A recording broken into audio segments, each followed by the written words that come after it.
Indah dan Fikri baru saja menikah setelah menjalin hubungan selama 3 tahun.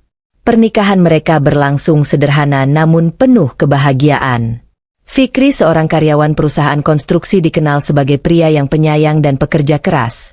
Sementara itu Indah, seorang wanita muda dengan kepribadian lembut, adalah seorang istri yang ideal menurut keluarga besar Fikri.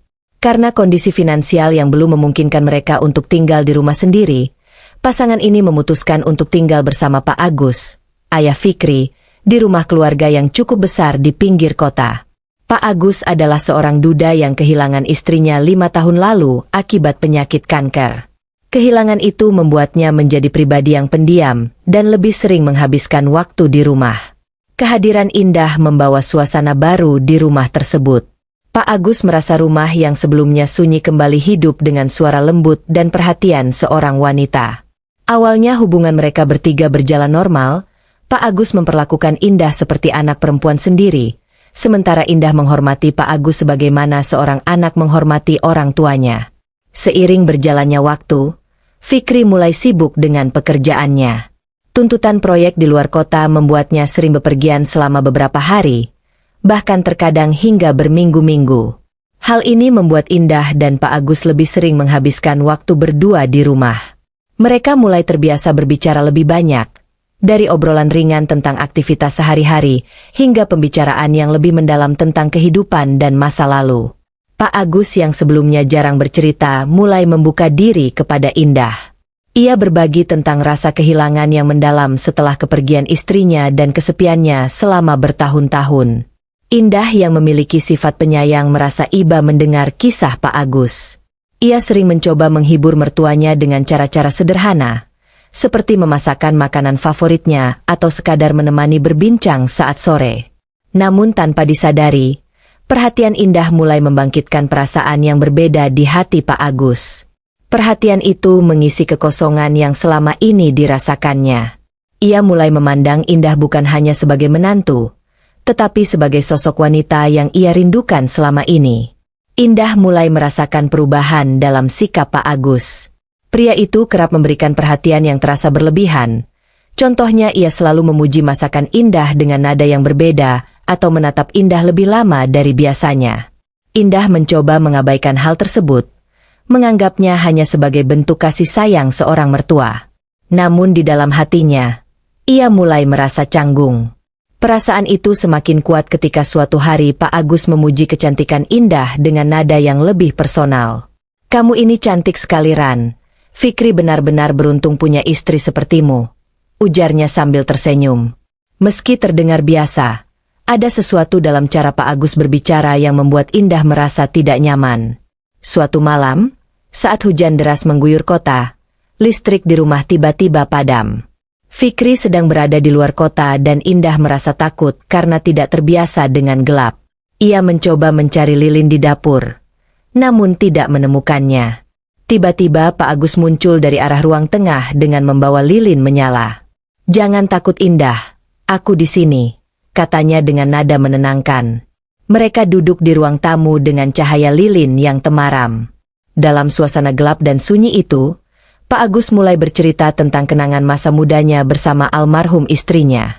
Suaranya terdengar rapuh, seolah membawa Indah ke dalam kesedihan yang ia pendam selama ini. Indah mendengarkan dengan seksama, merasa tersentuh oleh cerita Pak Agus.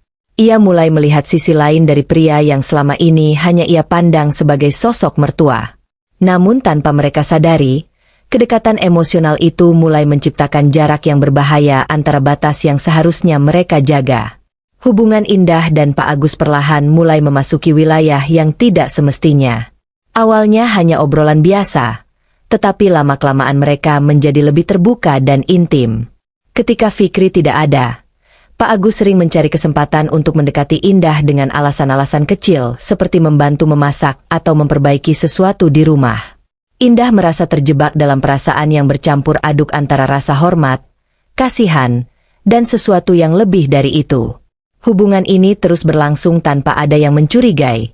Namun di balik kebersamaan itu, Indah mulai merasakan beban moral yang berat. Ia tahu bahwa apa yang terjadi di antara mereka salah, tetapi ia juga tidak tahu bagaimana menghentikannya. Sementara itu, Pak Agus semakin sulit menahan perasaannya. Ia merasa hidup kembali dengan kehadiran Indah, meskipun ia sadar bahwa hubungan ini hanya akan membawa kehancuran.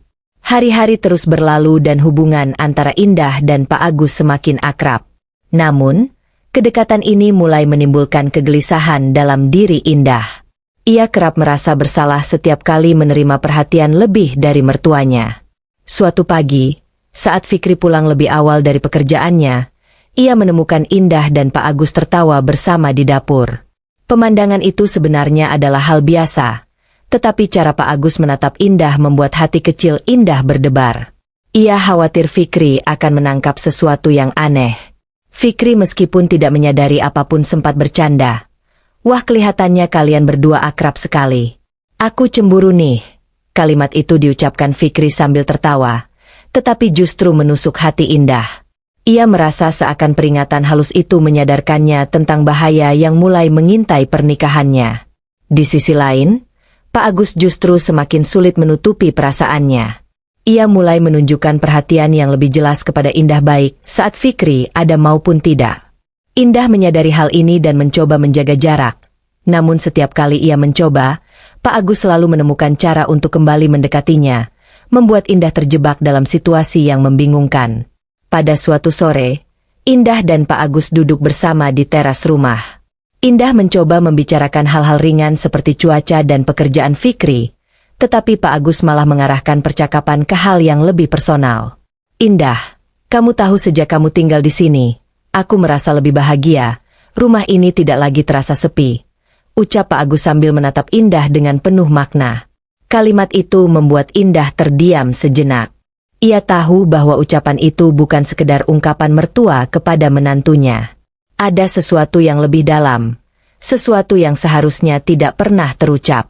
Pak Agus semakin sering melibatkan Indah dalam obrolan mendalam tentang perasaan dan masa lalunya. Indah yang pada awalnya hanya ingin menjadi menantu yang baik tanpa sadar mulai merasa nyaman berbagi cerita dengan Pak Agus. Hubungan ini berkembang menjadi ketergantungan emosional yang sulit mereka hindari. Pak Agus menjadi tempat curhat bagi Indah ketika ia merasa kesepian karena Fikri sering tidak ada di rumah.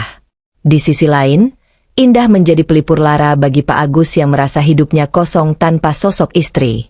Suatu hari ketika Fikri kembali pergi untuk perjalanan dinas selama seminggu, Indah mencoba menyibukkan diri dengan pekerjaan rumah agar tidak terlalu sering bertemu dengan Pak Agus. Namun saat malam tiba, ia mendapati Pak Agus duduk di ruang tamu dengan wajah yang terlihat murung.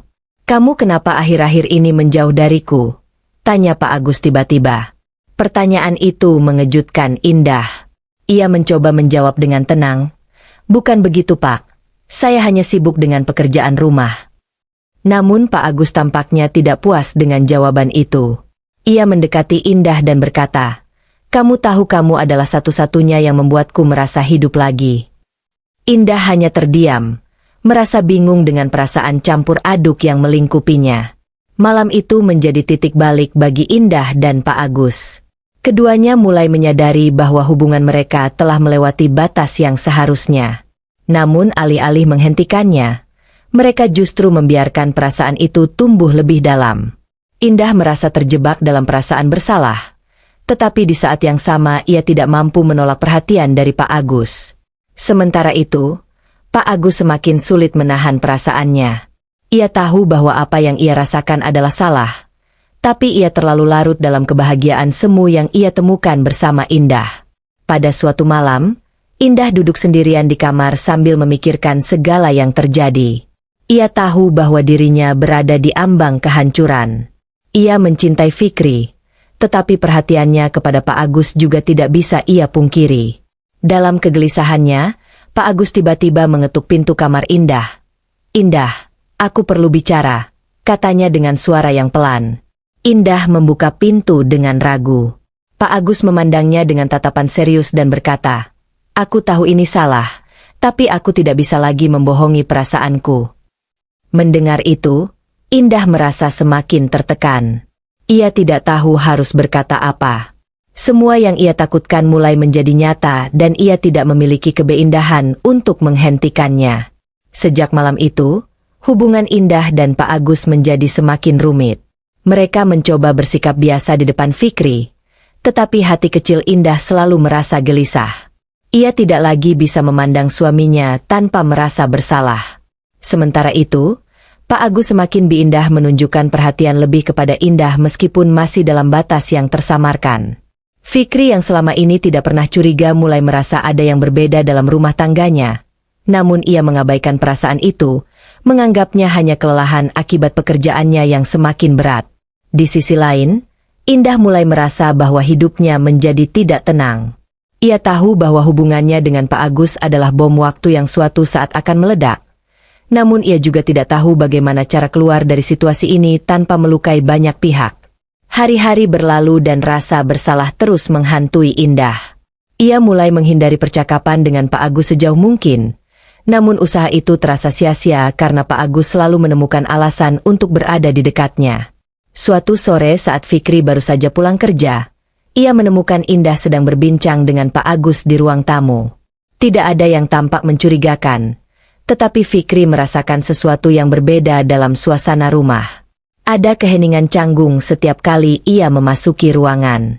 Ia mencoba mengabaikannya, tetapi firasat aneh itu mulai meresahkan. Malam harinya, Fikri berbicara dengan Indah di kamar. "Kamu kelihatan berubah akhir-akhir ini. Ada sesuatu yang kamu sembunyikan dariku?" tanyanya dengan nada lembut. Indah terciduk, tetapi ia mencoba bersikap tenang. "Tidak ada, Mas. Mungkin aku hanya lelah dengan pekerjaan rumah," jawabnya sambil memalingkan wajah.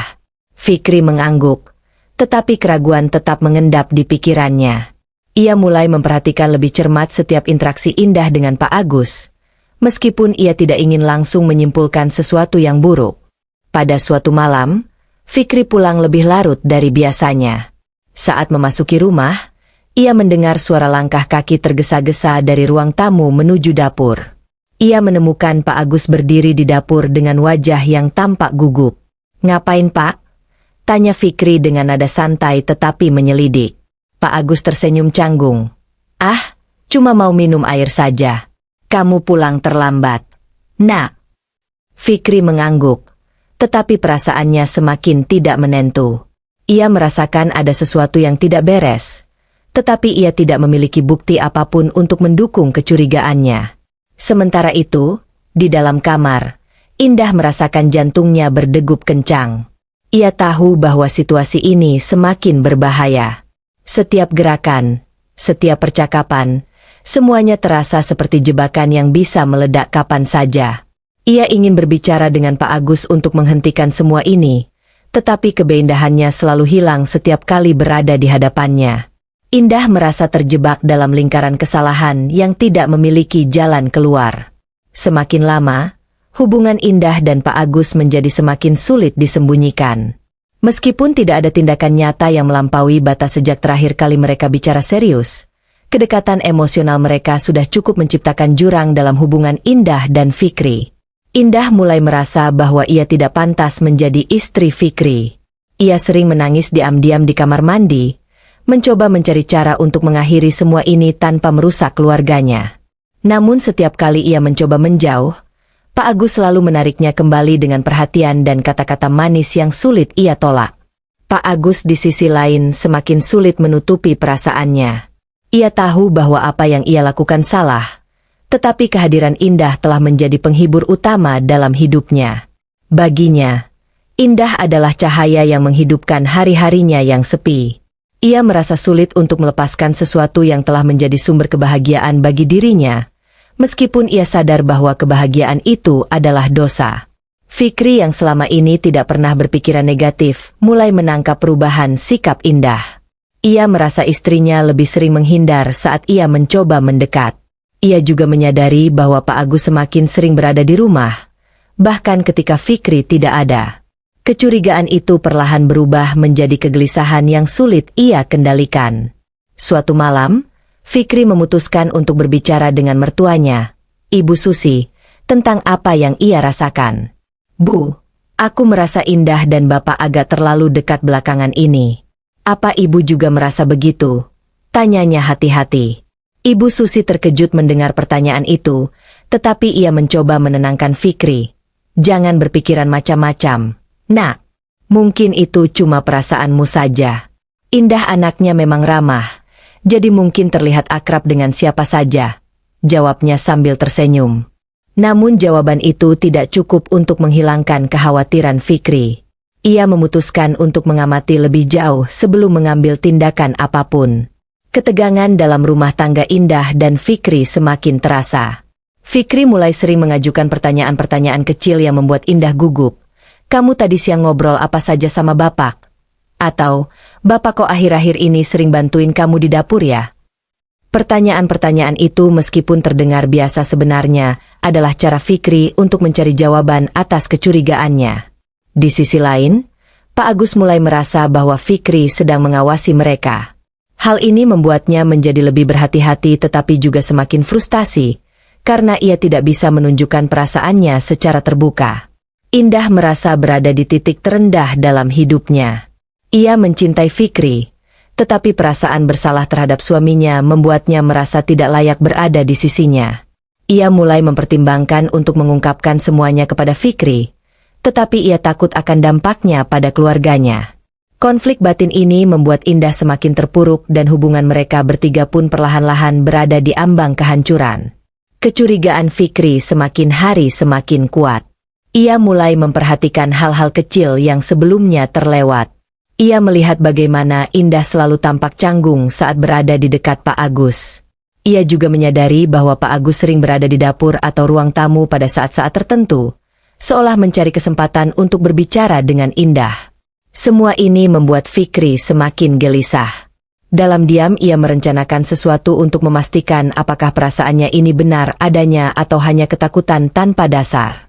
Suatu hari, Fikri memutuskan untuk pulang lebih awal dari biasanya tanpa memberitahu siapapun. Ketika sampai di rumah, suasana terasa berbeda. Tidak ada suara televisi seperti biasanya dan rumah terasa lebih sunyi dari biasanya. Ia berjalan perlahan menuju ruang tamu dan melihat tidak ada siapa di sana. Namun dari dapur ia mendengar suara Indah dan Pak Agus berbicara. Suara mereka terdengar pelan tetapi cukup untuk membuat Fikri semakin curiga.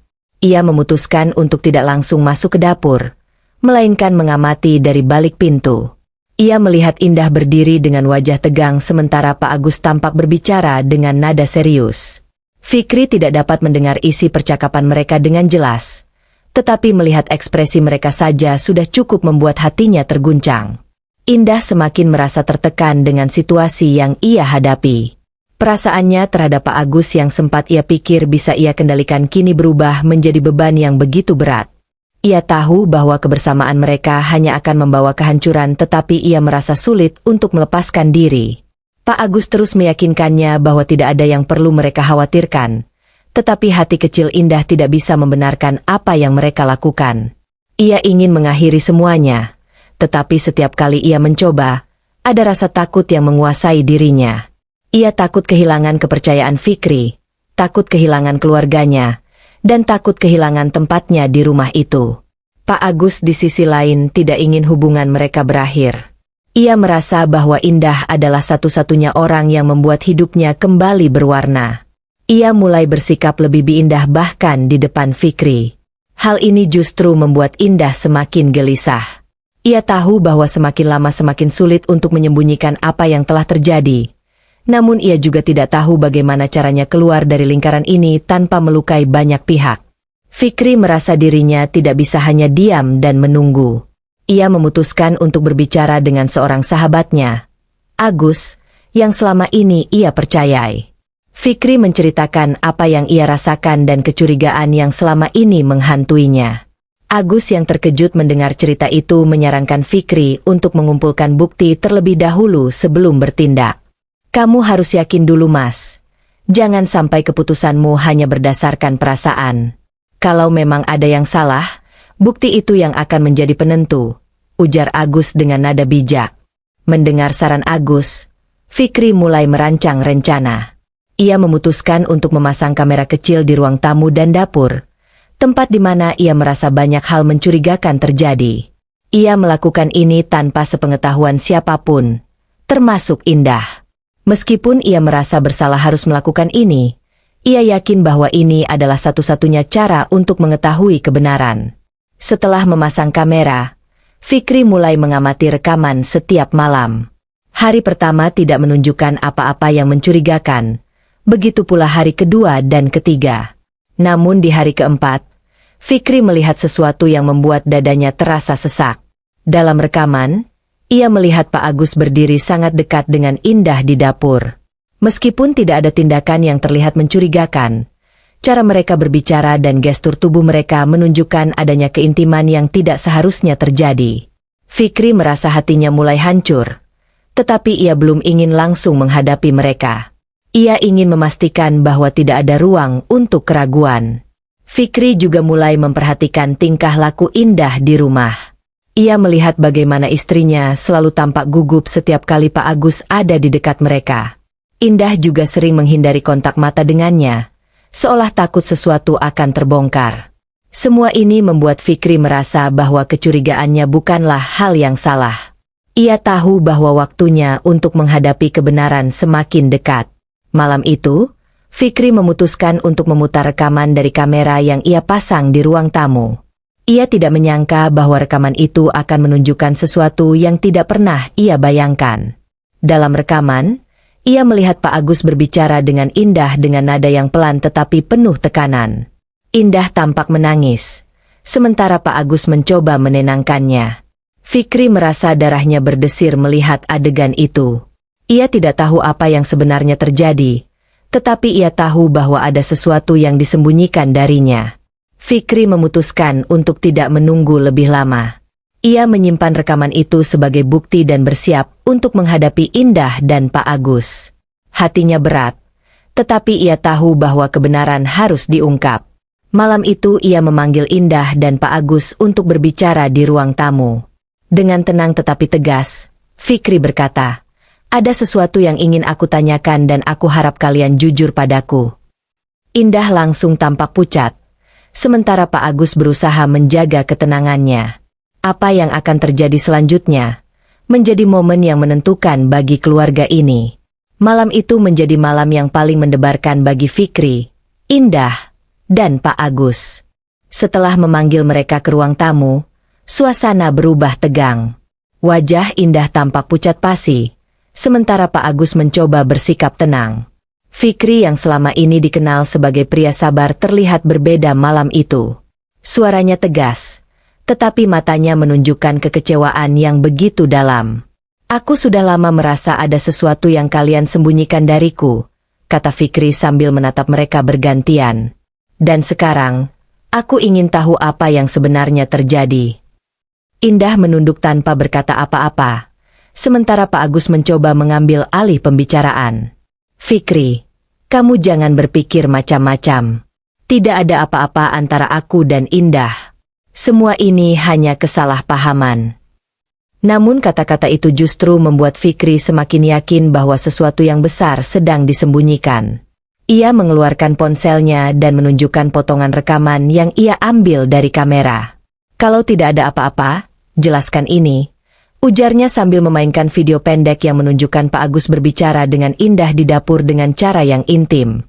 Indah langsung menangis terisak, sementara Pak Agus kehilangan kata-kata. Fikri menunggu jawaban dari mereka berdua, tetapi yang ia dapatkan hanyalah keheningan. "Aku masih memberimu kesempatan untuk jujur," ujar Fikri kali ini dengan nada yang lebih rendah namun penuh tekanan. Akhirnya dengan suara yang bergetar, Indah berkata, "Mas, aku salah. Aku sudah menyakitimu." Air mata mengalir deras di wajahnya, sementara Fikri merasa hatinya seperti dihancurkan berkeping-keping. Setelah lama terdiam, Indah akhirnya menceritakan semuanya dengan suara yang penuh penyesalan. Ia mengakui bahwa hubungan gelap dengan Pak Agus sudah berlangsung selama hampir 3 tahun. "Aku tidak tahu bagaimana semua ini bisa terjadi," kata Indah sambil menangis. "Awalnya aku hanya merasa kesepian, Mas terlalu sibuk bekerja, dan aku terjebak. Pak Agus yang selama ini dia mencoba membela diri. Aku juga salah, Fikri. Aku tidak seharusnya melibatkan diriku, tapi itu semua tidak pernah direncanakan." Mendengar pengakuan itu, Fikri merasa dunianya runtuh.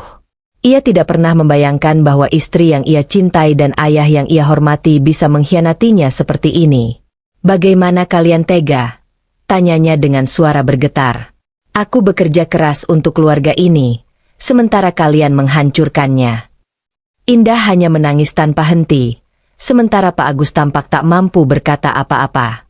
Setelah mendengar pengakuan itu, Fikri tidak bisa lagi menahan amarahnya. Ia berdiri dari kursi dan menatap Pak Agus dengan penuh kekecewaan.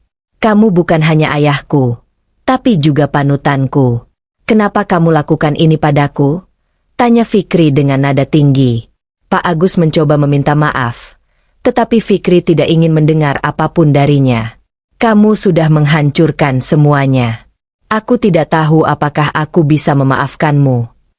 Indah mencoba mendekati Fikri untuk meminta pengampunan, tetapi Fikri mengangkat tangannya menandakan bahwa ia tidak ingin berbicara dengannya.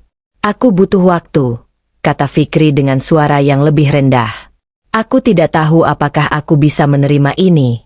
Indah, aku mencintaimu, tapi kamu mengkhianati aku dengan cara yang paling buruk." Setelah malam itu, Fikri memutuskan untuk pergi dari rumah untuk sementara waktu. Ia membutuhkan waktu untuk berpikir dan merenungkan apa yang harus ia lakukan selanjutnya. Ia tinggal di rumah seorang sahabatnya, Agus, yang selama ini menjadi tempat ia berbagi cerita. Agus berusaha menenangkan Fikri dan memberinya ruang untuk meluapkan emosinya. "Aku tahu ini berat, Mas," kata Agus. "Tapi kamu harus memikirkan langkahmu dengan hati-hati. Jangan biarkan emosi menghancurkan semuanya." Di rumah, Indah merasa kehilangan arah. Ia tahu bahwa apa yang ia lakukan tidak bisa dimaafkan, tetapi ia berharap Fikri masih memberinya kesempatan.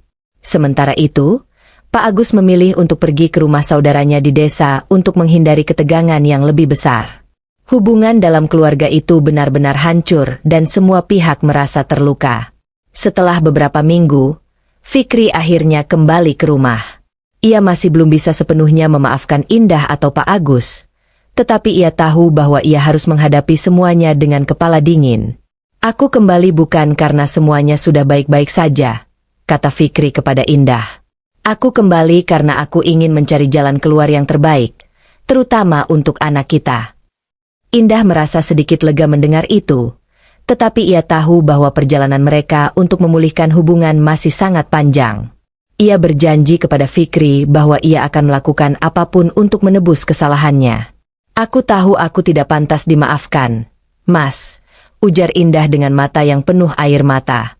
"Tapi aku akan berusaha memperbaiki semuanya, demi kamu dan anak kita." Hubungan mereka tidak akan pernah sama lagi, tetapi Fikri mencoba membuka hati untuk memulai lembaran baru. Meskipun itu tidak mudah, ia tahu bahwa kepercayaan yang telah hancur membutuhkan waktu yang lama untuk dipulihkan. Tetapi ia juga tahu bahwa kebencian tidak akan membawa apa-apa. Di tengah kehancuran, ada harapan kecil yang mulai tumbuh dan itu menjadi langkah awal bagi mereka untuk bangkit dari keterpurukan.